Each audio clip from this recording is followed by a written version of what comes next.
The mop handle is slick in my hands, worn smooth by years of someone else's labor before it came to me. I work alone in the gymnasium at Ashford Academy, the elite private school where women like me exist only after dark, when the children of wealth have gone home to their mansions and trust funds.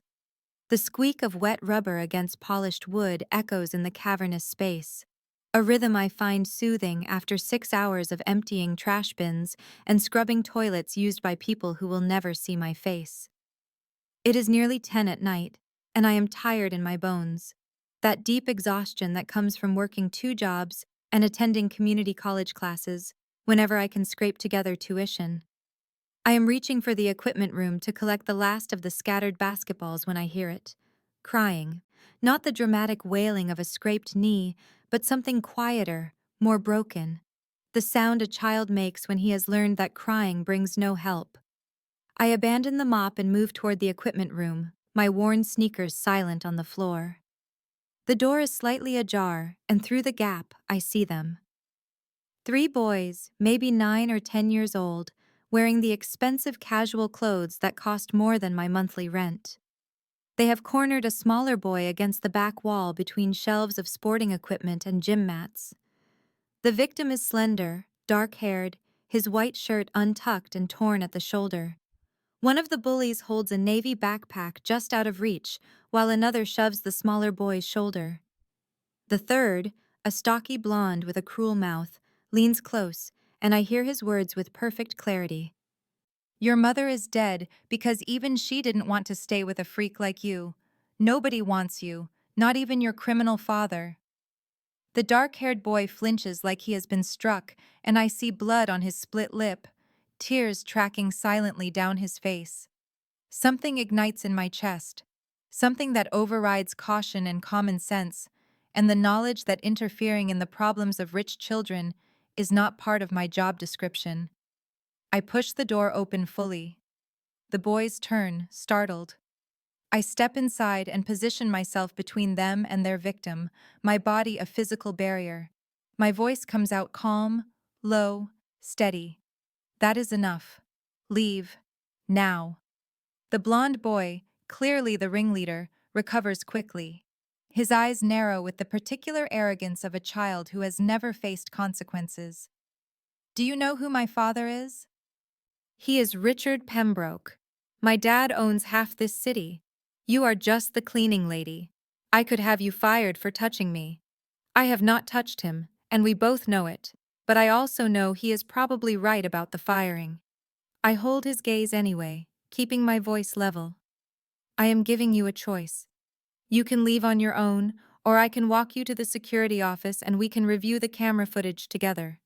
There are no cameras in here, and he likely knows it, but he is 10, and I am an adult, and some instinct for self-preservation finally kicks in." He drops the backpack, sneers at the crying boy, and mutters something about this not being over.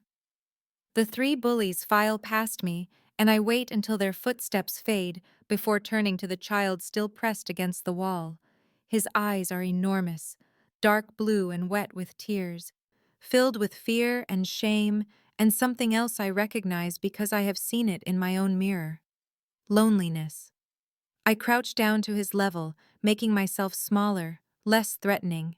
"You are safe now. They are gone." He stares at me, trembling, then slowly slides down the wall to sit on the floor. I notice everything in that moment with strange clarity. His clothes are expensive, but rumpled like he dresses himself without help. His shoes are scuffed. His hands shake as he wipes his face. There is a small scar above his left eyebrow. He is perhaps 9 years old, and he looks utterly alone in the world. I retrieve his backpack and sit a few feet away, giving him space. "My name is Eleanor. Do you want to tell me what happened?" He shakes his head, then whispers, "They always find me. I stay late for tutoring and they wait." His voice is soft, educated, with the rounded vowels of private schooling. I ask gently if he has told his parents, and his face crumples. "My mother is dead. My father is always busy." He does not say it with accusation, just flat acceptance. I feel something crack open in my chest. I reach out slowly, and when he does not pull away, I touch his shoulder. You did nothing wrong. Do you understand me? What they said is not true. He looks at me with those two old eyes, and I see he does not believe me but wants to. Before I can say anything else, I hear them. Footsteps, multiple sets, heavy and purposeful, echoing through the gymnasium.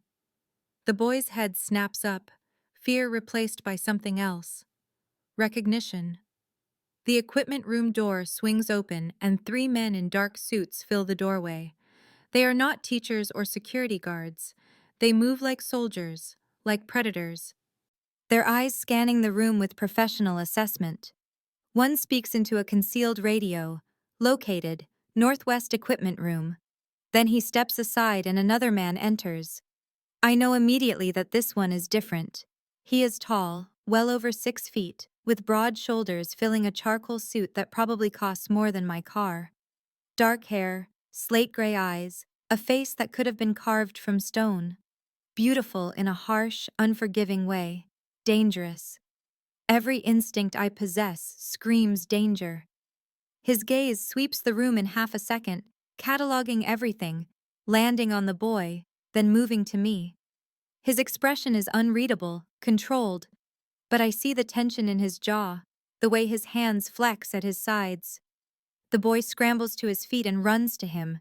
The man catches him, one hand cupping the back of the child's head, and for a moment, his face transforms into something raw and relieved before the mask slams back down. He examines the boy's split lip with gentle fingers, asks something too quiet for me to hear, then slowly straightens and turns his full attention to me. I am still crouching on the floor like an idiot. I stand on shaking legs. His eyes are the coldest and most intense I have ever seen, gray like winter storms, and they pin me in place with an assessment that feels invasive and absolute. When he speaks, his voice is deep, cultured, with an edge that makes my survival instincts scream. That is my son. 2 words, simple statement of fact. But in that moment, my blood turns to ice because I understand with sudden, terrible clarity that I have stumbled into something far beyond a simple bullying incident. That this man is not someone who deals with problems through proper channels and parent-teacher conferences, and that whatever world he inhabits, I have just forced my way into it. Now please take a moment and subscribe to our channel and comment where you are watching from, and what time is it? It is always fascinating to see where these stories get all around the world. Thank you. Alexander crouches before Thomas, one hand cupping the boy's tear-stained face, thumb gentle as it wipes away moisture from a bruised cheek. His voice drops to something soft, almost unrecognizable from the command that filled the room moments ago. Tell me what happened. Who did this? Thomas's words tumble out in fragments, the bullies, the names they called, the things they said about his mother. And I watch Alexander's jaw tighten with each detail, a muscle jumping beneath skin that looks carved from marble. When Thomas mentions Richard Pembroke by name, something flashes in Alexander's eyes, cold and deadly, before he banks it and pulls his son against his chest briefly. You are safe now. I have you. Then he straightens to his full imposing height and turns that winter storm gaze on me, and I feel pinned like a specimen under glass. I am suddenly, viscerally aware of the armed men positioned around the room, of how small this space has become, of how utterly out of my depth I am. Your name. It is not a question. Eleanor Harcourt, I manage, and hate that my voice shakes. I work here. Janitorial staff. His eyes track over my uniform, the cheap polo shirt with the cleaning company logo, my worn jeans, my scuffed sneakers, cataloging everything in a sweep that feels invasive. Tell me exactly what you witnessed. So I do, keeping my voice as steady as I can, describing the 3 boys, their words, the physical intimidation, how I intervened. When I mention Richard Pembroke's threat about his father, Alexander's expression darkens into something that makes my stomach drop. One of the suited men, older than the others with silver threading his temples and sharp, intelligent eyes, leans close to Alexander and whispers something I cannot hear. Alexander's response is a fractional nod. Then he focuses on me again with intensity that makes my pulse spike. Miss Harcourt, did the Pembroke boy threaten you directly? I want to downplay it, want to minimize my involvement and get out of this room that suddenly feels airless. He said his father could have me fired. That is all. Just posturing. Alexander takes a step closer, then another, invading my space with the deliberate movement of a predator, and I have nowhere to retreat with equipment shelves at my back.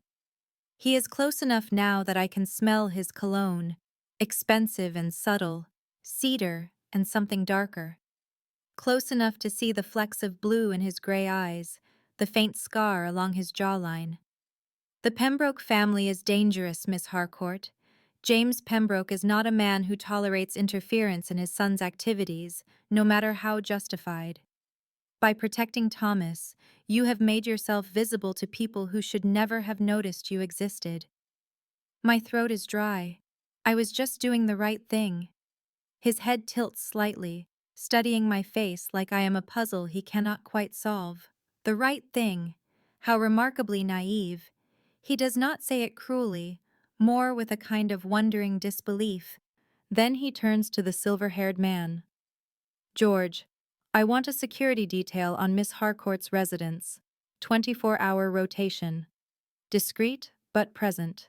Wait, what? No. I find my voice, my spine. That is not necessary. I do not need your men following me. Alexander looks at me, and I see something flicker in his expression, almost respect. You do not understand what you have walked into. James Pembroke has powerful friends and zero conscience. If he perceives you as an enemy or even an inconvenience, you will disappear. Before I can argue further, he moves with startling speed, pulling my phone from my hand.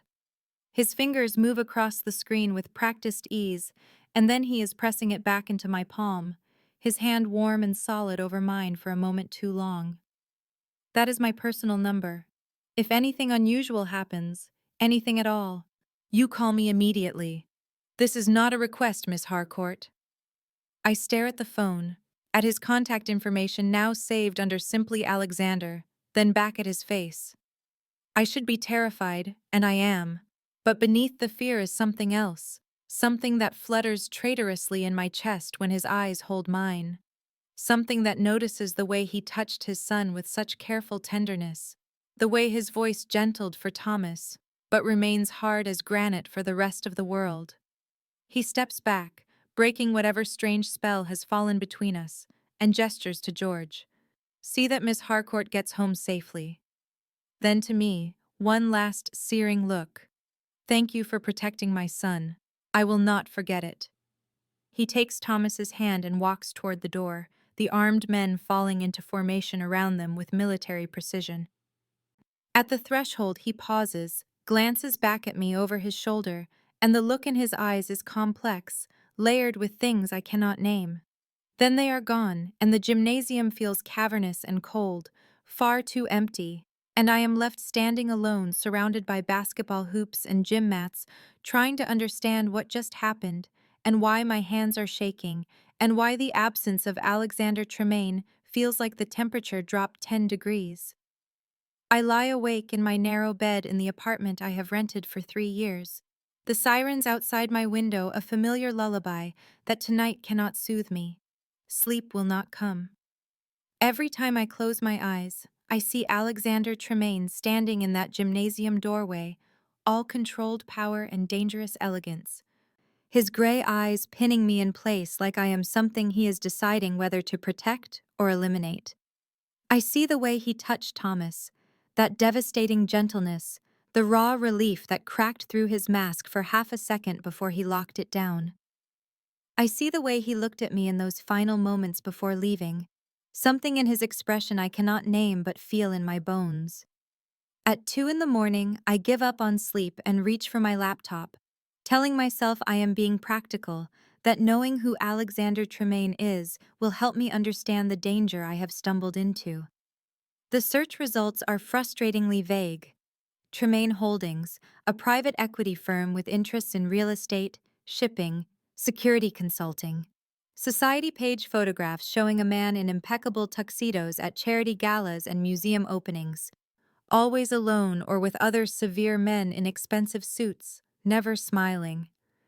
In one photo, he stands with a slender blonde woman in diamonds, his hand at her back, both of them beautiful and remote as marble statues. The caption identifies her as Victoria Tremayne at a fundraiser 3 years ago. I search her name and find an obituary from 2 years past, spare and elegant, listing survivors including her husband Alexander and son Thomas, services private. No mention of how she died. No mention of what Alexander Tremayne actually does beyond vague corporate structures. But in every photograph, his eyes are the same, cold and watchful. The eyes of a man who sees everything and trusts nothing. I close the laptop and tell myself I will never see him again, that the security detail he mentioned will fade away in a few days when nothing happens, that I can return to my invisible life, cleaning up after the wealthy and pretending I do not resent every moment of it. I almost believe it. The next evening, I arrive at Ashford Academy for my shift, and before I can even clock in, Catherine Wentworth summons me to her office with a terse text message.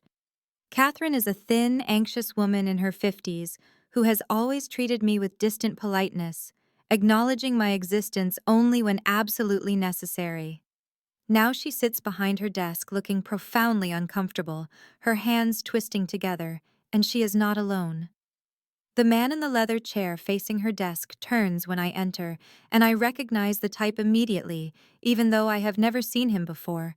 Expensive suit, cold eyes, the kind of smile that never reaches past his teeth. He is perhaps 50, silver-haired and fit, with the particular arrogance of someone who has never been told no. Catherine gestures weakly for me to sit. Eleanor, this is James Pembroke. He has raised some concerns about an incident last night. Pembroke's smile widens a fraction. Miss Harcourt, I have heard quite a bit about you. My son Richard came home very upset, claiming you physically assaulted him in the equipment room. I keep my voice level despite the spike of adrenaline. That is not what happened. I separated your son and his friends from another student they were bullying. I did not touch Richard. Pembroke leans back, all false reasonableness. Richard tells a different story. He says you grabbed him, shoved him, used threatening language. He is quite traumatized. I am afraid I must insist on your immediate termination, Catherine. We cannot have staff members assaulting students. Catherine looks torn, her eyes darting between us. Eleanor has been a reliable employee for 2 years. Perhaps we should review the security footage before making any decisions.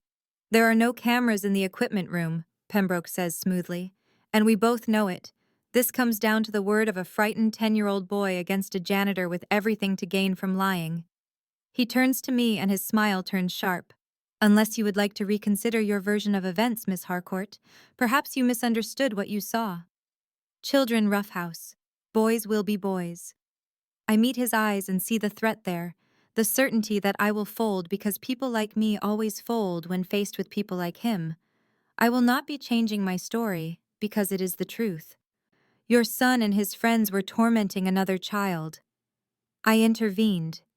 That is what happened. Something flickers in Pembroke's expression, irritation and calculation. He stands and moves closer, too close, invading my space the way powerful men do when they want you to remember your place. He leans down and his voice drops to a murmur meant only for me. You have no idea who you are protecting, do you? Alexander Tremayne is a criminal, Miss Harcourt, a thug in an expensive suit. Whatever he has told you, whatever he has promised you, it is built on blood and violence.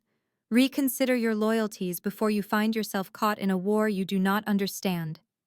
I force myself not to step back, not to show fear. I stand my ground. My statement stands. Pembroke straightens, his smile returning, colder now. He turns to Catherine. Then I am afraid I must insist on Miss Harcourt's immediate suspension pending a full investigation. My lawyers will be in touch. If she remains on staff, I will have no choice but to remove Richard from Ashford and encourage other families to do the same. You understand the position this puts me in, Catherine. Catherine's face crumples with defeat, and I know I have lost before she speaks. Eleanor, I am sorry. Until we complete the investigation, I have to place you on unpaid suspension. Please collect your things. The words hit like a physical blow. Unpaid suspension means no income, means my rent will be late, means the careful budget I have constructed to survive and attend classes will collapse. Pembroke sees it in my face and his smile is satisfied. He nods to Catherine and walks to the door, pausing beside me. You will regret your choices, Miss Harcourt, but perhaps it is not too late to correct them. Then he is gone, and I am left standing in Catherine's office, my livelihood crumbling, understanding too late that protecting Thomas Tremayne has cost me far more than I knew. I leave the building in a daze, my mind spinning through calculations I cannot make work, and step onto the street as twilight settles over the city. A black sedan pulls smoothly to the curb in front of me and the rear window lowers. George Langley, the silver-haired man from last night, looks out at me with sharp, assessing eyes. Miss Harcourt, Mr. Tremayne would like to see you. It is not a request. I hesitate in the doorway of the black sedan, every instinct screaming at me to walk away. But George Langley holds the door with patient inevitability, and what choice do I have, really? So I slide into the leather interior that smells like money and danger. We drive in silence through streets that grow progressively wealthier, the crumbling facades of my neighborhood giving way to manicured storefronts and then exclusive addresses I recognize from magazines. And finally, we pull up to a restaurant I have walked past 100 times but never imagined entering. The kind of place where a single meal costs more than my weekly grocery budget. George opens my door and gestures toward the entrance where a man in an expensive suit unlocks the door from inside. The restaurant dark and closed except for a single table in the back lit by candlelight, and there sits Alexander Tremayne, looking like he was carved from shadows and fury. He stands when I approach, all controlled power in a charcoal suit that probably costs more than my car, and gestures to the chair across from him. Sit, please. The please is an afterthought, but his voice is tight with barely leashed rage. I sit because my legs feel unsteady, and because the way he is looking at me makes my pulse race with something that is not entirely fear. I heard about your suspension, he says without preamble. James Pembroke is a dead man. The casual way he says it, like he is discussing the weather, sends ice through my veins. You cannot just kill people because they got me suspended from work. His eyes flash. I can do whatever I need to do to protect what is mine. I am not yours, I snap back, finding my spine. You do not even know me. Alexander leans forward, elbows on the table, and the candlelight catches the hard planes of his face. You protected my son when you had nothing to gain and everything to lose. That makes you under my protection whether you accept it or not. I do not need your protection, I insist, even though we both know it is a lie after what happened in Catherine's office. Alexander stands abruptly and moves around the table with predatory grace, and suddenly he is right there, one hand braced on the back of my chair, the other on the table, caging me in, his face inches from mine. Do you understand that Pembroke will not stop? This is not about a job or a schoolyard incident anymore. This is about power and territory and old grudges. Pembroke launders money for William Ravenscroft, my enemy. By protecting Thomas, you have made yourself visible in a war you do not even know is happening. His proximity steals my breath, his cologne surrounding me, the heat of his body radiating against my skin. Why was Thomas alone at the school that late, I demand, needing to redirect this conversation away from the magnetic pull I feel toward this dangerous man? Why does a 9-year-old need after-hours tutoring? Alexander's expression shudders instantly, walls slamming down. But then something shifts, and he pulls back slightly, running a hand through his dark hair in a gesture that seems unconscious and therefore more human. He stays for tutoring because his regular teacher says he has trouble focusing. Because since his mother died 2 years ago, he has anxiety that makes classroom learning difficult. Because he has no friends, and the other children avoid him when they learn who his father is. His voice carries grief so profound it cracks through his controlled exterior. Because I have failed to give him a normal life, and I do not know how to fix it. The rawness in his admission disarms me completely, and I see past the power and danger to the father beneath, desperate and lost. He seemed lonely, I say quietly. Not just scared. Lonely. Alexander stares at me like I have said something in a foreign language. You saw that in the few minutes you spent with him. I saw a boy who needed someone to see him, I reply. Alexander moves to the chair beside me instead of across, sitting close enough that our knees almost touch. Eleanor. The sound of my first name in his voice does something to my equilibrium. I need to offer you a position on my household staff. The pay would be substantial and you would be under constant protection. No. I will not be bought. His mouth quirks in something almost like a smile. I respect that. But you need income, and Pembroke will block you from employment anywhere he has influence, which is everywhere. Then I will find something he cannot touch, I argue, lifting my chin. Our debate grows heated, his frustration matching mine. But underneath it runs something else, a current of awareness neither of us acknowledges. The air between us charged every time his hand gestures close to mine, or his eyes lock on my face. Finally he leans back, studying me with that unnerving intensity. Different proposal. Thomas asked about you. Asked if you were all right. He needs someone he trusts. Would you consider tutoring him? The vulnerability in his face when he speaks of his son cracks something in my chest. He asked about me, I repeat, surprised. Alexander nods. You made an impression. He does not trust easily, neither do I. But I am asking you to help him, not as an employee, as someone who sees him. I should refuse, should run from this man and his world and never look back. But I think of Thomas's scared eyes and split lip, his careful loneliness. One meeting, I hear myself say, no commitment beyond that. The relief that floods Alexander's face is visible and profound. Thank you. He stands and offers his hand to help me up, and when I take it, the contact sends electricity up my arm. George drives me home, and I sit in the back seat wondering what I have agreed to, knowing I am stepping into Alexander Tremayne's dangerous world, and not entirely sure if it is concern for Thomas or fascination with his father that made me say yeah.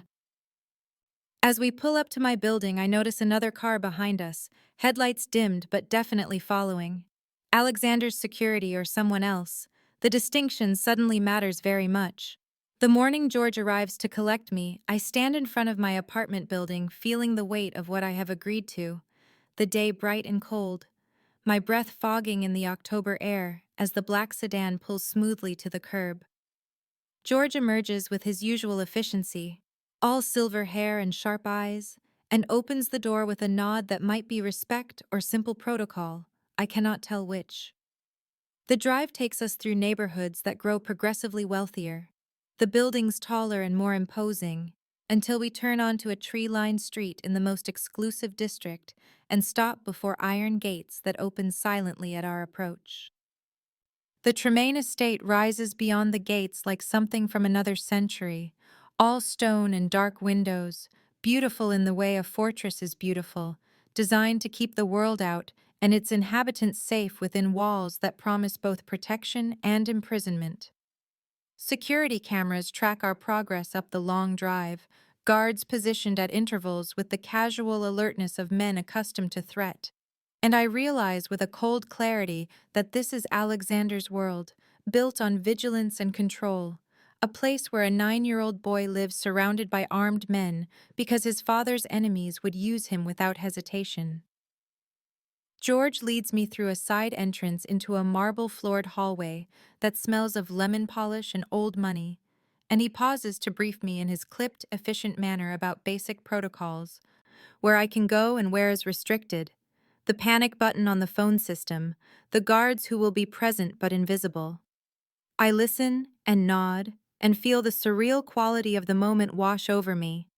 Eleanor Harcourt, who scrubs floors for a living, now being briefed on security measures in a mansion that probably costs more than I will earn in my lifetime. Then I hear footsteps on the grand staircase and look up to see Thomas descending slowly, one hand on the banister, his small face uncertain until his eyes find mine, and something in him lights up, transforms, and he breaks into a run down the remaining steps, calling my name. "Miss Eleanor, you came," he says breathlessly, crashing into me with the unself-conscious affection of a child who has been lonely too long, and I crouch down to his level and tell him of course I came. I promised, did I not? He nods seriously and takes my hand and leads me through corridors lined with art I recognize from textbooks, into a library that could house a university collection, floor-to-ceiling shelves and leather furniture, and windows overlooking formal gardens where more guards patrol with practiced casualness. We settle at a table in the alcove, and I help Thomas with mathematics homework, but mostly I listen as he talks, his words spilling out in the way of children who have been holding too much inside, about school and the other students who avoid him and his teacher who is kind, but does not understand why numbers sometimes swim on the page when he is anxious. He does not mention his mother, but I see her absence in the way his eyes skip over the empty spaces on the walls, where family photographs should hang, the careful omission that speaks louder than words. Thomas pauses in his description of a science project and studies me with solemn dark eyes so like his father's and asks, "Why did you help me that night?" I consider my answer carefully, knowing children sense dishonesty, like animals sense fear. "Because everyone deserves someone in their corner," I tell him.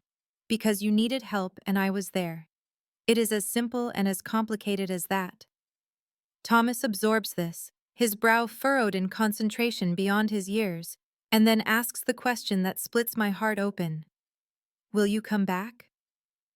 Before I can answer, before I can even process the implications of what saying yes would mean, I feel the air in the room change, that electric shift that happens when Alexander Tremayne enters a space, and I look up to find him in the doorway watching us with an expression I cannot decipher. Something raw and hungry and almost vulnerable flickering across his features before his control reasserts itself. The 2 weeks that follow settle into a rhythm that feels both natural and impossible, my life dividing itself between the daylight hours in my small apartment, where I pretend normalcy, and the 3 afternoons each week when George collects me and drives me through the city to the Tremayne estate, where everything is heightened and dangerous and real in ways my regular life has never been. Thomas opens to me gradually, like a flower testing the safety of sunlight, mentioning his mother in careful increments, as if each mention is a small stone thrown into still water, to see if it will cause ripples or waves. And I listen without the platitudes adults always offer children in grief, without telling him time heals, or she is in a better place, or any of the comfortable lies we use to paper over loss. He tells me the bullying started after his mother died, that before the accident he had friends, but after the other children began whispering that his father is a criminal, that the Tremayne name means blood and violence, and he asks me with heartbreaking directness if I think his father is a bad man. I navigate this question carefully, aware of Alexander in the next room, though Thomas does not know his father is listening, and I tell Thomas that parents are complicated, that people are more than one thing, that the love his father has for him is real, and that matters most. Meanwhile, my awareness of Alexander intensifies with every visit until I feel him even when he is not in the same room, that magnetic pull that defies logic, and he is often present now, working at the desk in the corner of the library while Thomas and I study, joining us for afternoon tea, his presence both comforting and unsettling in equal measure. I notice things about him in these domestic moments that clash with the dangerous man I know him to be. The infinite patience he shows Thomas when explaining something, the way his stern features gentle when his son laughs, the careful control he maintains over his own emotions as if allowing himself to feel too much might shatter something fundamental. I catch him watching me with an intensity that makes my pulse spike and my skin heat. His dark eyes tracking my movements with predatory focus, and sometimes when our eyes meet, the air between us thickens with something unnamed and undeniable. On the sixth visit, after Thomas has gone upstairs for his bath, Alexander asks me to stay, his voice carefully neutral, but something in his posture suggesting this is not casual. And I follow him to his study, where dark wood and leather furniture and shelves of books create a space that smells of whiskey and old paper and him. He pours 2 glasses of amber liquid, without asking if I want one, and hands me a glass and asks if Thomas has mentioned his mother, and I share what the boy has told me, that he is processing grief he has never been given permission to express, that he needs to talk about her without adults changing the subject or looking uncomfortable. Alexander's control cracks visibly, a fissure in the armor he wears constantly, and he sets his glass down with enough force that liquid sloshes over the rim and tells me his late wife Victoria died in a car accident meant for him, that the brake lines were cut, and she borrowed his car that morning because hers would not start, that she died because of who he is and what he does, and Thomas lost his mother because Alexander failed to protect her.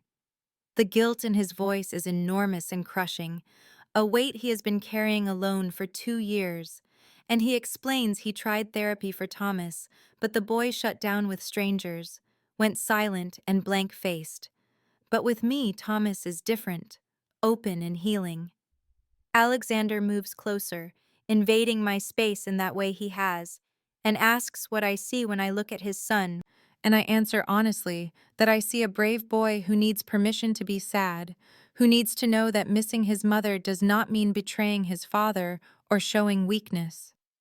Alexander's eyes darken with emotion so raw it steals my breath, and he admits he does not know how to give Thomas what he needs, that his world only teaches strength and survival, that showing vulnerability is Wei Xian Ao's when enemies are always watching. I am emboldened by whiskey and proximity and the vulnerability he is showing me. So I tell him that Thomas does not need a fortress.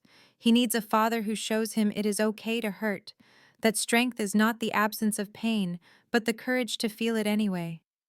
The words land hard.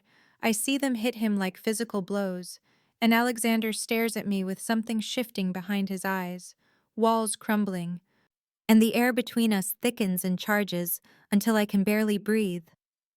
He reaches out slowly as if I might bolt, thumb brushing my cheek in a touch so gentle it contradicts everything I know about him, and asks in a voice gone rough what I see when I look at him, and my breath catches because the answer is complicated and terrifying, and I am not sure I can say it aloud.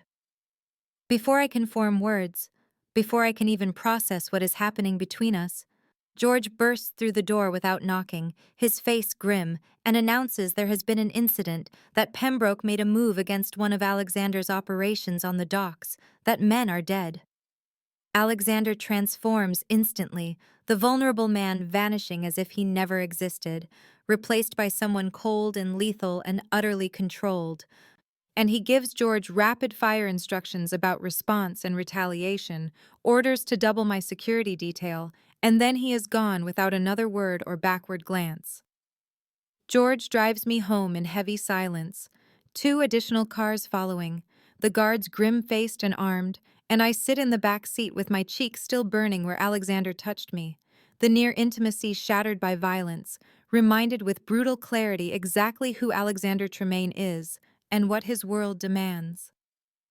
The 3 days of silence stretch like years, each hour marked by the absence of Alexander's presence and the weight of what almost happened in his study before violence shattered the moment and reminded me what world I have entered. George still arrives punctually to collect me for my sessions with Thomas, his silver hair and sharp eyes unchanged, But there is a distance in his manner now, as if I have crossed some invisible threshold and become something other than a simple tutor, perhaps a complication, perhaps a liability. Thomas asks where his father is with the careful casualness of a child accustomed to unexplained absences, and I reassure him with lies about business trips and important meetings while battling my own worry that gnaws at my stomach and keeps me awake at night, wondering if Alexander is safe or if the retaliation he promised has put him in danger. I cannot even imagine. On the fourth evening, I arrive home from the estate as twilight bleeds into darkness. George's sedan pulling away from the curb as I climb the exterior stairs to my third-floor apartment, my bag heavy on my shoulder and my mind still half occupied with Thomas's questions about whether his mother can see him from heaven, and I am 3 steps from my door when I notice it is not quite closed, a sliver of darkness visible between door and frame where there should be none. Terror floods my body, instant and primal, every nerve screaming danger, and my hand shakes as I pull out my phone and dial the number Alexander programmed into my contacts, the number I told myself I would never use. He answers on the first ring, his voice sharp and immediate as if he has been waiting for catastrophe. Eleanor. I whisper that my apartment door is open, that I did not leave it this way, and his response is instant and commanding. Do not go inside. Go back to the car. My men are outside. Stay on the line with me. His voice becomes my anchor as I back down the stairs on trembling legs, deadly calm and absolutely focused, and I hear him giving orders to someone else while keeping up a steady stream of instructions to me.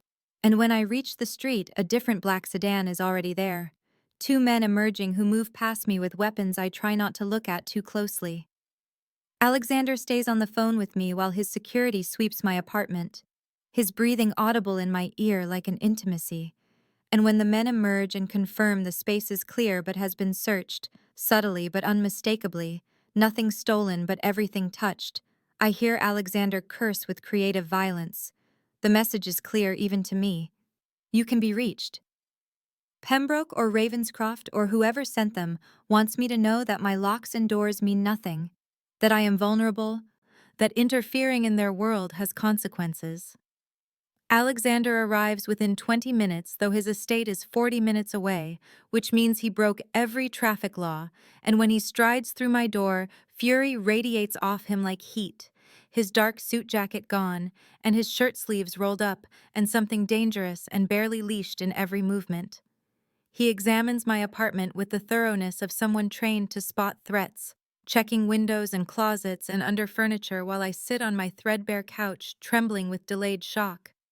And when he is certain the space is clear, he crosses to me and crouches down so we are eye level, his hands gripping my arms with enough force to anchor me to reality. Are you hurt? Did they touch you? I shake my head because words seem beyond me. And something in Alexander's control fractures visibly. He pulls me against him briefly, his arms steel bands and his heartbeat thundering against my ear, and for 3 seconds I let myself take shelter in his strength before he releases me and stands and begins giving orders into his phone, his voice cold and lethal and promising retribution. I hear him say Eleanor's location is compromised and arrange for a team to pack my belongings, and when he ends the call and looks at me, his expression is implacable. You cannot stay here. I find my voice finally and protest that this is my home, that I will not be driven out by intimidation, but Alexander cuts me off with a slash of his hand and explains that Pembroke is escalating because Alexander hit his operation hard, took out a warehouse and $2 million in product, and this is retaliation, a demonstration that if Alexander damages Pembroke's interests, then Pembroke can damage Alexander's. The possessive pronoun in that sentence does not escape my notice. I argue that I will not be driven from my home, that my pride and my independence matter. But even as I speak, I hear the weakness in my own words, because I am truly afraid now, the violation of my space making me feel exposed and hunted. Alexander's eyes flash with something between frustration and fear, and he asks with harsh gentleness if my pride is worth my life. And the words are brutal, but his hands on my shoulders are careful, as if I might shatter. I realize in that moment that I am in over my head, that this is not theoretical danger but real and present, and I agree to stay at a hotel. Alexander shakes his head immediately. You are coming to the estate where I can protect you properly.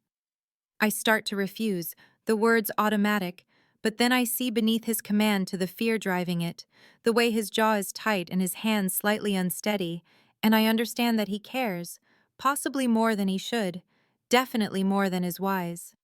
I agree, and his relief is visible. I pack a bag with Alexander watching from the doorway of my tiny bedroom, his presence filling the small space and making everything look shabbier by contrast. And in the car with guards in front and behind, I ask what happens now. Alexander stares out at the city passing beyond tinted windows and says he ends this, and his tone promises violence of the kind I have only imagined. I touch his hand where it rests on his thigh, the gesture bold and unplanned, and ask him not to become what Thomas fears others think he is. Alexander looks at our joined hands for a long moment, then at my face, and tells me he has been exactly that for years, that it is too late for redemption, that his hands are stained beyond washing. I disagree quietly and say that Thomas is proof it is not too late, that the way his son loves him means there is goodness in him worth saving. Alexander's expression shifts into something raw and wondering and fragile, and he turns his hand over so our palms touch and our fingers interlace, and he does not pull away. At the estate, he personally shows me to a guest room in the family wing, far more luxurious than anywhere I have stayed, with cream-colored walls and antique furniture and windows overlooking gardens lit by subtle landscape lighting. At the door, he hesitates, his hand on the frame, and tells me I am safe here. He promises it on everything he has. I believe him. After he leaves, I lie awake in the dark, hearing guards patrol outside, and knowing I am now fully inside Alexander Tremayne's dangerous world, and I am terrified by how right it feels. Living at the estate changes everything in ways both profound and subtle. The rhythms of Alexander's world becoming visible to me now that I am inside the fortress walls, rather than a visitor who arrives and departs on schedule, and I see the constant security with guards changing shifts at precise intervals. The late-night meetings in Alexander's study, where men in expensive suits speak in low voices about shipments and territories and problems that need handling. The careful control he maintains over every aspect of his domain, from the temperature of the wine cellar to the rotation of armed personnel. I continue working with Thomas daily, and our bond deepens until he seeks me out, not just for tutoring, but for comfort when nightmares wake him or loneliness overwhelms him during the long hours his father conducts business. And Thomas is delighted I am staying in the house, his face brightening each morning when he finds me at breakfast, though he asks with careful curiosity if I am there because of the bad men. I navigate this question carefully, aware that Thomas knows more about his father's world than any 9-year-old should, and I explain that his father wants to make sure I am safe and that staying here accomplishes that, which Thomas accepts with a wisdom beyond his years, nodding solemnly and saying his dad is good at keeping people safe. Alexander is more present now, joining dinners regularly instead of eating alone in his study, lingering afterward while Thomas chatters about his day, and the tension between Alexander and me builds with each shared glance and accidental touch, until the air feels electric whenever we occupy the same room. Small touches that could be accidental but feel deliberate. His hand at the small of my back when we walk through doorways, my fingers brushing his when we both reach for the salt, loaded glances across the dinner table that make my skin heat and my pulse spike. Conversations that venture beyond safe territory into the dangerous realm of personal history and unspoken desire. One night near midnight, I lie awake in the luxurious guest room, unable to sleep. my mind churning with thoughts of Alexander and the impossible situation I have fallen into, and I rise and pull on a robe and explore the silent mansion, drawn by some instinct toward the terrace, where I find Alexander alone in the darkness, nursing whiskey and staring at the city lights spread below like fallen stars. He does not seem surprised to see me, merely shifts slightly to make space at the stone balustrade, and I join him in silence that feels companionable rather than awkward. And after several minutes, he begins speaking about Victoria without preamble, explaining that theirs was an arranged marriage between families, a strategic alliance that became genuine friendship over time, that she was good in ways he had forgotten people could be, and her death broke something in him he thought could not be repaired. I listen without interruption as he confesses his failure to protect her, the guilt that wakes him at 3 in the morning, the way he has isolated himself from feeling anything too deeply, because loss of that magnitude cannot be survived twice, and I see that his guilt is crushing him slowly, grinding him down beneath weight no person should carry alone. I tell him quietly that isolating himself from feeling anything will not honor Victoria's memory or help Thomas heal, that closing his heart is not protection but prison, and Alexander turns to me with expression fierce and raw, and says that I make him feel things he buried with his wife, that it terrifies him how much I have come to matter in the few weeks since I stepped between his son and danger. My heart pounds so hard I am certain he can hear it.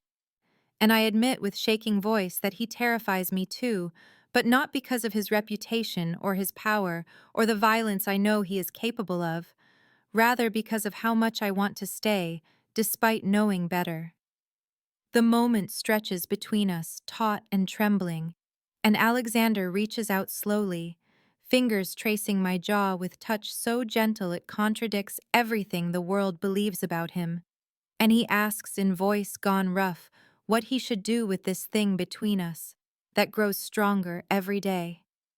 I have no answer because I am a janitor from nowhere with night school ambitions, and he is a king in a dangerous realm, and the distance between our worlds should be insurmountable.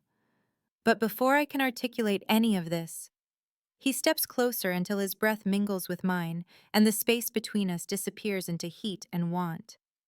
And then Thomas calls from inside, voice high with fear, the cry of a child trapped in nightmare. The spell breaks instantly, and Alexander moves away, the father replacing the man, and he goes to his son without hesitation, while I return to my room on trembling legs, shaking with want and confusion and the knowledge that we are balanced on a knife edge between possibility and disaster. Eleanor unpacks with hands that still tremble slightly from the confrontation and from Alexander's raw confession, and the shift between us in the days that follow is seismic, tectonic plates of two different worlds grinding together to form new territory neither of us has mapped before. He is more careful now, more open, sharing details of his business over morning coffee while Thomas eats cereal and chatters about his latest book, explaining the distinction between his legitimate holdings in real estate and shipping and the gray areas where he provides protection and arbitration in disputes the law cannot touch. And I begin understanding the complexity of his world, seeing that it is not simply criminal empire, but a parallel structure with its own codes and rules. Brutal, yes, but not without honor. Alexander asks about my dreams beyond janitorial work, his question tentative as if he fears overstepping, and I share my desire to teach literature, to help students find themselves in stories the way I once did, confessing that my education stalled when my parents died and left me with nothing but debt and survival became the only goal I could afford. He offers to fund my return to school with such casual generosity that my pride flares hot and immediate, and I refuse charity, even as part of me wants desperately to accept, to let someone help carry the weight I have borne alone for so long. Alexander, learning the terrain of my independence, restructures his offer with careful diplomacy, proposing a salary for tutoring Thomas that is generous enough to cover tuition at the state university and living expenses, framing it as fair compensation for the transformation he witnesses in his son daily. My pride battles practicality in vicious internal war, but finally I accept because I can see this is his way of giving without taking, of helping without controlling, and the fact that he has learned this about me in mere weeks makes my chest tight with emotion I cannot name. Thomas thrives with my presence daily, his laughter becoming common music in the mansion's halls, his willingness to talk about his mother growing until he shares memories freely, the pain in his voice less raw, more bittersweet, and Alexander watches these transformations with barely concealed emotion that darkens his eyes and softens his dangerous mouth.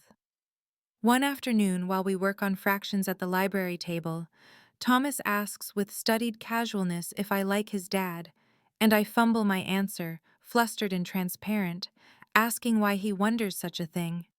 Thomas says his dad smiles now, real smiles that reach his eyes, only when I am there.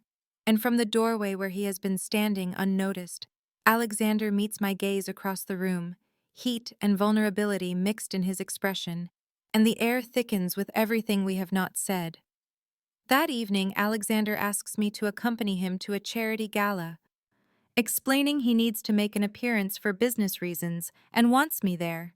And I protest I have nothing appropriate to wear for such an event. But Alexander has anticipated this objection, and within an hour, a designer gown is delivered to my room, midnight blue silk that fits perfectly, as if made for my body. And I should refuse this too, but the idea of an evening at Alexander's side tempts me beyond reason or caution. At the gala, I enter Alexander's public world for the first time and see him in his element, magnetic and powerful, every bit the dangerous man of reputation, moving through crowds that part for him with deference that borders on fear. But his hand stays at the small of my back, possessive and protective, and he introduces me simply as Thomas's tutor and someone important to his family, the phrasing deliberate and claiming. The looks we receive are speculative, curious, some disapproving, and I feel exposed under scrutiny I am unprepared for. But Alexander's presence steadies me. James Pembroke is present, immaculate in tailored tuxedo, and he approaches with false congeniality, commenting on Alexander keeping me close and asking with poisonous courtesy if I understand what being associated with the Tremayne name means, what doors it closes, and what dangers it invites. Alexander's response is cold and threatening beneath polite words, a reminder that Pembroke is tolerated here but not welcome, and Pembroke smiles and leaves, but not before his eyes promise future reckoning. Eleanor is shaken, the reminder of larger conflicts jarring after weeks in the estate's protected bubble, and Alexander leads her to a private balcony overlooking the city, apologizing for exposing her to this. And I ask the question that has been building all evening, ask if he regrets bringing me into his world this way. Alexander answers my question by turning to face me fully, the city lights behind him casting his features in sharp relief, and he says he regrets nothing about bringing me into his world, except that it puts me in danger, that having me at his side tonight feels right in ways he stopped believing possible. And his honesty steals my breath because men like him do not confess vulnerability, do not admit to feelings that could be used as weapons against them. I tell him I knew the risks when I agreed to come, that I am making my own choices, and he steps closer until mere inches separate us, his hand coming up to cup my face with touch that makes me tremble. And he says that is exactly what terrifies him, that I choose this, choose him, despite knowing what he is and what associating with him costs. The music from the ballroom drifts out to us, some slow classical piece I do not recognize, and without asking, Alexander draws me into his arms, and we sway together on the empty balcony. And this is more intimate than anything we have shared before. My body against his heartbeat steady beneath my palm, his scent of expensive cologne and whiskey surrounding me. He asks in low voice what I want from this, from him, and I answer honestly that I do not know, that I never planned to want someone like him, never imagined a future that included armed guards and dangerous enemies, but that I cannot seem to walk away no matter how sensible that choice would be. Alexander's arms tighten around me, and he admits he has not let himself want anything beyond Thomas's safety and his business's security since Victoria died, that wanting means vulnerability, and vulnerability means loss, but that I have somehow slipped past every defense he constructed. The moment feels suspended outside time, the two of us alone above the city, where his power extends like invisible web, and then his phone vibrates in his pocket, harsh intrusion of reality, and he checks it with expression that shifts instantly from soft to lethal.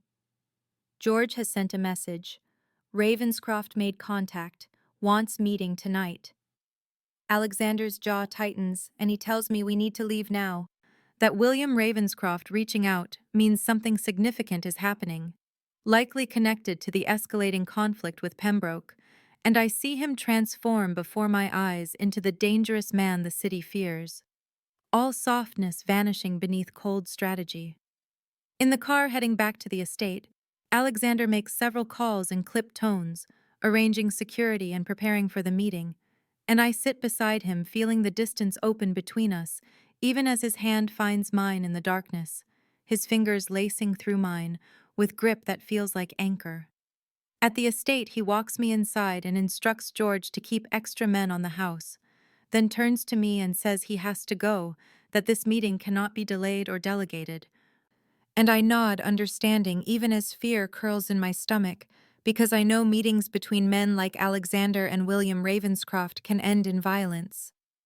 He hesitates at the door, then returns to me and kisses me for the first time, his mouth claiming mine with barely restrained intensity, and the kiss is everything I imagined and nothing I was prepared for, heat and need and promise all tangled together, and when he pulls away, his eyes are dark with emotion he does not name. He tells me to stay inside, stay with Thomas if he wakes, and then he is gone into the night, and I am left standing in the foyer touching my lips and trying to steady my racing heart, knowing that everything has shifted irrevocably between us and that the danger surrounding us is about to escalate beyond anything we have faced before. I wait for Alexander's answer on the balcony while sounds of the gala drift faintly through the glass doors, and he tells me he does not regret bringing me into his life, but he regrets that doing so paints a target on my back, that every moment I stand beside him publicly makes enemies catalog my face and calculate how to use me against him. And his honesty cuts through me because I understand now what it costs him to care about anyone beyond Thomas, how every attachment becomes a weapon his rivals can wield. I ask if he wishes I had never intervened that night in the gymnasium, if his life would be simpler without this complication, and Alexander's expression hardens as he steps closer and says nothing about his life has been simple since Victoria died, that he built walls specifically to avoid ever feeling this vulnerable again. But that I walked through every defense without even trying, and now he cannot imagine his house without my voice in it, or Thomas's laughter that only comes freely when I am there. His hand rises to my face, thumb tracing my cheekbone with touch that makes my breath catch, and he admits he has not let himself want anything beyond survival and duty for 2 years. But that wanting me has become as necessary as breathing and twice as dangerous. And I can see the conflict in his eyes, the war between his need to protect me and his need to keep me close. I tell him I am not fragile, that I grew up with nothing and survived losses that should have broken me, and he says he knows my strength, that it is part of what draws him, but that his world does not care about strength or courage when it comes for the people he loves. And the word love hangs between us, unacknowledged, but resonant. The night air is cool against my bare shoulders and I shiver, and immediately Alexander shrugs out of his jacket and drapes it over me, the silk lining still warm from his body and carrying his scent, and the gesture is so automatic and protective that my heart aches with wanting him, wanting this, wanting a future I know is probably impossible. I ask what he wants from me, what he imagines this becoming, and Alexander's control finally cracks completely as he frames my face with both hands and says he wants everything, wants me in his home and his bed and his life, wants Thomas to have the mother figure he desperately needs, wants to wake beside me and know I chose to stay despite understanding exactly who and what he is, but that he has no right to ask for any of it, because asking means exposing me to dangers I should never have to face. His words unlock something fierce in my chest, and I rise on my toes and kiss him before I can second-guess the decision, my mouth finding his with certainty that surprises us both. And Alexander responds with hunger he has clearly been restraining, his arms banding around me and pulling me against his body as the kiss deepens into something claiming and desperate. And I taste whiskey and want, and something almost like surrender on his lips. When we finally break apart, we are both breathing hard, and Alexander rests his forehead against mine and whispers that I am either the best thing that has happened to him since Thomas was born or the most dangerous. And I tell him, maybe I am both. Maybe that is what this has to be. And he laughs quietly, and the sound is beautiful and rare and makes me want to give him 1,000 more reasons to make that sound. The question leaves my lips before I can reconsider it, asking Alexander if he regrets bringing me here tonight, exposing me to his world in this public way where enemies like James Pembroke can see exactly how much I might mean to him. And Alexander's expression shifts into something fierce and protective as he turns to face me fully, the sounds of the gala muted behind the glass doors. And he says he regrets nothing about having me at his side. That walking into that ballroom with me was the first time in 2 years he wanted people to see him with someone, wanted to claim publicly that I matter to his family, even if he cannot yet name exactly what I am becoming to him personally. His honesty steals my breath because men like Alexander Tremayne do not make admissions that create vulnerabilities, do not hand potential enemies the knowledge of what they care about. Yet here he stands, telling me he chose to make me visible in his world, despite the risks that choice carries. I tell him Pembroke's words shook me, that hearing the warning about what association with the Tremayne name means forced me to confront the reality that standing beside Alexander tonight painted a target on my back more clearly than anything before. And Alexander moves closer, his hand coming up to cup my face with touch that is both gentle and possessive. And he says he knows the cost, that he calculated every risk before asking me to come, that he increased security throughout the venue and has men watching Pembroke specifically because he knew bringing me here would make a statement his enemies would read clearly. He admits he was selfish, that he wanted one night to have me beside him in public, to see me in that gown he selected imagining this exact moment, to feel what it might be like if I truly belonged in his world. And the raw want in his voice makes my heart race, because this is Alexander without his careful control, admitting to desires he normally keeps locked behind strategy and duty. I ask what happens when we leave this balcony and return to reality, whether he expects me to retreat back into the shadows of his life, where enemies cannot catalog my face and calculate how to use me against him. And Alexander's jaw tightens as he tells me he cannot ask me to accept the visibility that comes with being close to him, that the selfish part of him wants to keep me at his side permanently, but the protective part knows that every moment I spend publicly connected to him increases the danger I face.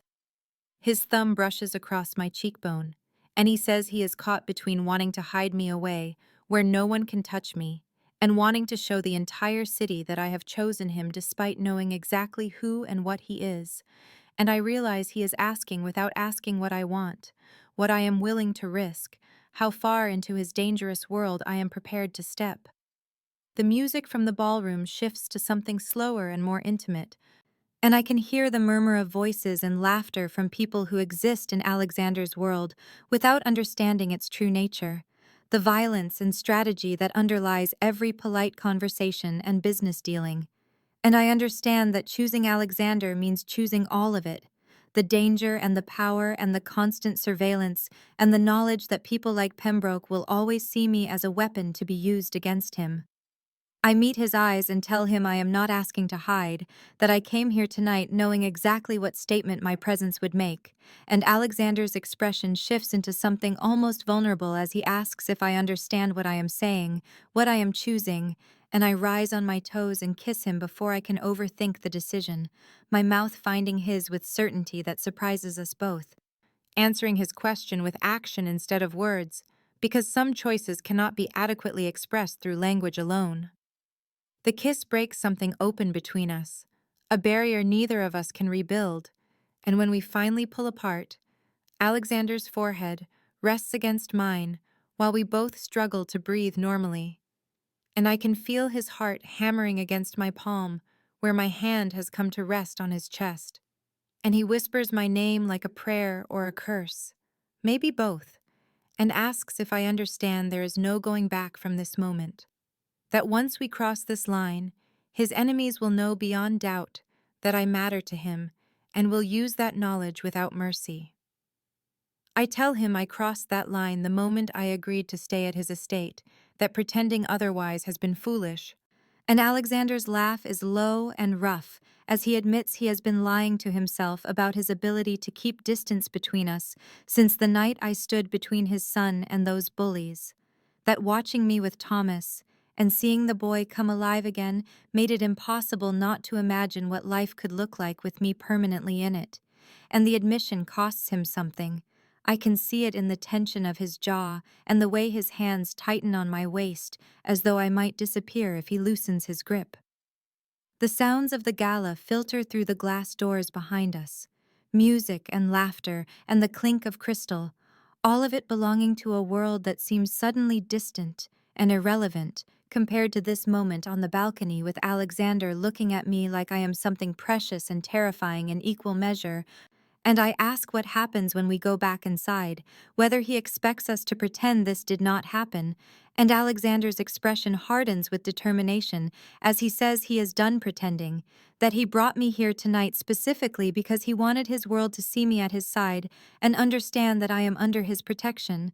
And the possessiveness in his voice should probably concern me, but instead it sends heat pooling low in my stomach.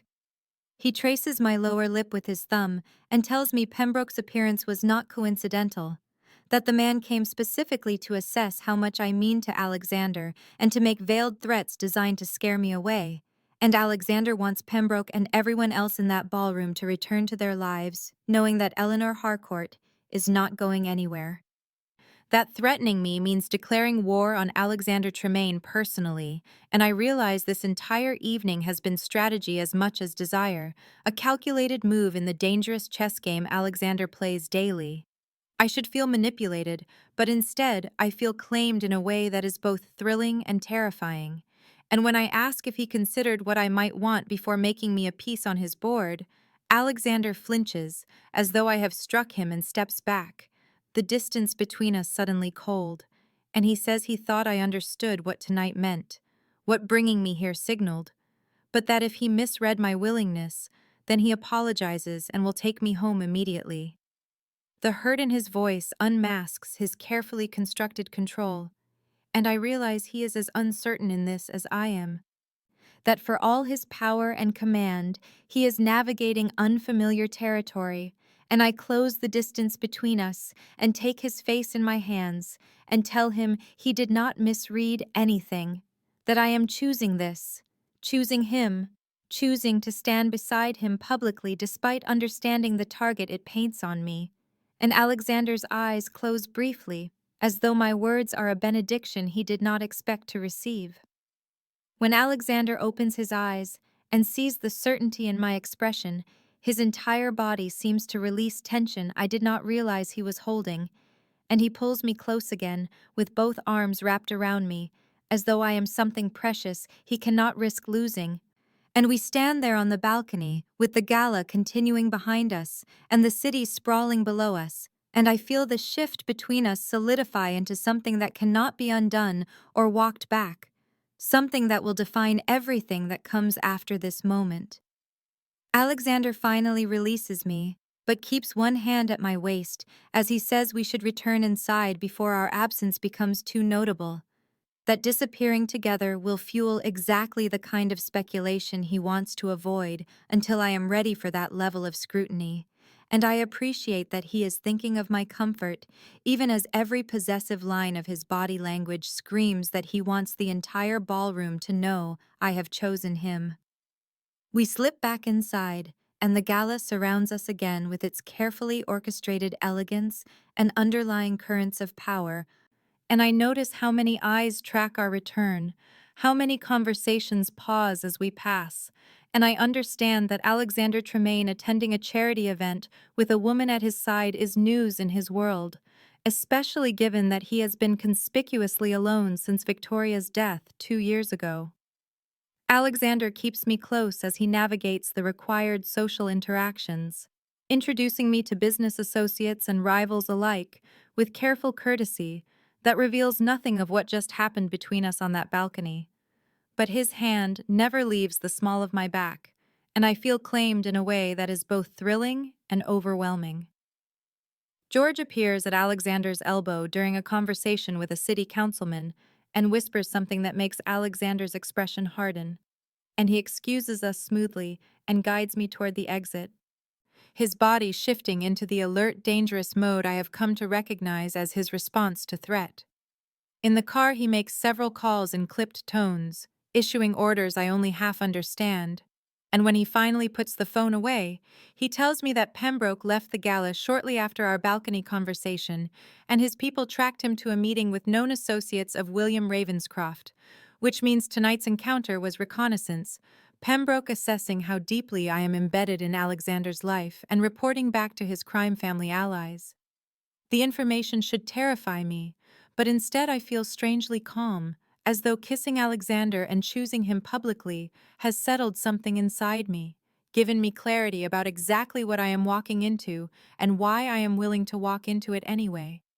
Alexander watches my face and asks what I am thinking, his voice careful, and I tell him I am thinking that James Pembroke can report whatever he wants to Ravenscroft because I am not going anywhere, that I made my choice on that balcony, and I am not interested in reconsidering it just because dangerous men are paying attention. Alexander's expression shifts through several emotions before settling on something fierce and possessive, and he reaches across the seat to take my hand, threading our fingers together, and says I have no idea what it means to him that I understand the risks and choose him anyway, that most people in his life are there through obligation or fear or calculated advantage, but I am choosing him freely with full knowledge of what that choice costs. The car pulls through the estate gates, and Alexander's hand remains wrapped around mine as we travel the long driveway lined with security lights that cast everything in stark relief, and I watch his profile in the darkness and see the tension in his jaw, and the way his thumb absently traces circles on my palm, as though grounding himself in the physical connection between us. And when we arrive at the mansion, he walks me inside with his hand at my back, and tells George to sweep the entire property again and to triple the guard rotation, because Pembroke now has confirmation that I am not merely Thomas's tutor, but something far more significant to Alexander personally. George nods and disappears to execute the orders while Alexander leads me upstairs to the guest room that has become mine over the past weeks. And at the door he hesitates in the same way he did that first night I stayed here, but now everything between us has changed. The careful distance we maintained has collapsed entirely, and he turns to face me fully and reaches up to tuck a strand of hair behind my ear with such tenderness that my breath catches. He tells me he needs to make something clear, that what happened tonight at the gala was not just strategy or posturing, that bringing me there and claiming me publicly in front of his world was about more than sending messages to enemies. And I ask what it was about then, and Alexander's eyes hold mine with an intensity that makes my knees weak, as he says it was about him finally admitting to himself that he wants me in his life not as Thomas's tutor or a temporary guest in his home, but as someone permanent, someone who belongs at his side in every aspect of his world. The words settle over me like a physical weight, and I realize this is Alexander as vulnerable as I have ever seen him, this powerful, dangerous man asking me for something he cannot take or control or command into existence. And I tell him I want that too. but I need him to understand that I am terrified, that his world is so far beyond anything I have ever known, and the danger tonight made devastatingly real, and Alexander nods and says he is terrified as well. That caring for someone the way he is beginning to care for me means giving his enemies a weapon they can use against him. That Victoria's death taught him the cost of love in his world, and he swore he would never risk that kind of loss again.